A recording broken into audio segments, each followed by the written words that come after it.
Kalau kita fatim molek dah, tiap-tiap anggota badan kita ni ada tujuan belaka dah masing-masing.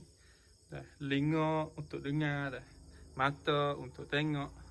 Allah SWT jadi tiap-tiap anggota ni ada tujuan khas, orang panggil dah. Lepas tu adakah kita ni satu orang body yang sempurna ni tak ada tujuan, tak boleh hadir dah. Sebab anggota helih-helih pun ada tujuan.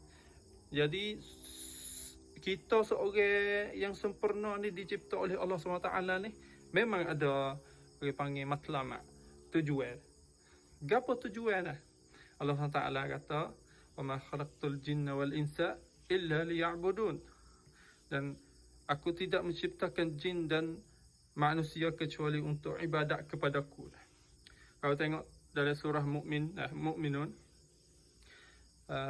ayat 115, Allah SWT kata, "Afahasibtum annama khalaqnakum abathan wa annakum ilaina la turja'un." Nah, adakah kamu suka bahawasa kamu diciptakan dengan sia-sia, tak ada hikmat, tak ada matlamat, tak ada tujuan, dan kamu suka kata tak ada kembali kepada Allah SWT? Kamu suka lagu tu ke? Tak dah. Kita dicipta ada tujuan untuk ibadat kepada Allah SWT.